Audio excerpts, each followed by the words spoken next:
ஆண்டிப்பட்டி அருகே உள்ள வைகை அணையிலிருந்து ராமநாதபுரம் மாவட்டத்திற்கு 1500 கன அடி நீர் திறக்கப்படுவதால் கரையோர மக்களுக்கு வெள்ள அபாய எச்சரிக்கை விடுக்கப்பட்டுள்ளது.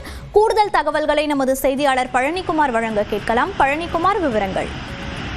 மோனிஷா, தேனி மாவட்டம் ஆண்டிப்பட்டி அருகே 71 அடி உயரத்தில் அமைந்துள்ள வைகை அணையின் நீர்மட்டமானது நடப்பாண்டில் நீர்பிடிப்பு பகுதிகளில் பெய்த தொடர் மழை காரணமாக கடந்த ஆகஸ்ட் 24 மற்றும் அக்டோபர் 20 என 2 முறை 69 அடியை எட்டியது.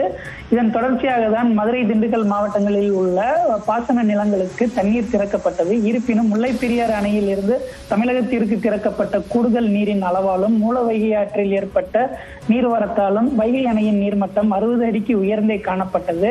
இதன் காரணமாக ராமநாதபுரம் மாவட்டத்தில் உள்ள பழைய ஆயக்கட்டு நிலங்களுக்கு இன்று முதல் 600 மில்லியன் கன அடி நீர் திறக்க வைகை அணையில் இருந்து நீர் திறக்க தமிழ்நாடு நீர்வளத்துறை உத்தரவிட்டுள்ளது. அதன் அடிப்படையில் முதல் நாளான இன்று தற்பொழுது வினாடிக்கு 1500 கன அடி நீர் ஆற்றின் வழியாக திறக்கப்பட்டுள்ளது. ஏற்கனவே வழக்கம் போல குடிநீர் பாசனத்திற்காக 1969 கன அடி நீர் பெரியாறு பிரதான கால்வாய் வழியாக வைகை அணையில் இருந்து வெளியேற்றப்படுவதால் ஆக மொத்தம் 3469 கன அடி நீர் தற்பொழுது வைகை அணையில் இருந்து வெளியேற்றப்படுகிறது. இதன் காரணமாக தேனி, திண்டுக்கல், மதுரை, சிவகங்கை மற்றும் ராமநாதபுரம் என 5 மாவட்டங்களில் உள்ள வைகை கரையோர பொதுமக்கள் எச்சரிக்கையாக இருக்கும்படி நீர்வளத்துறையினர் அறிவுறுத்தியுள்ளனர். தொடர்ந்து அணையின் நீர் இருப்பிற்கேற்ப நீர் திறப்பின் அளவும் படிப்படியாக குறைக்கப்படும் என நீர்வளத்துறையினர் தகவல் தெரிவித்துள்ளனர். விவரங்களை பதிவு செய்தமைக்கு நன்றி பழனிக்குமார்.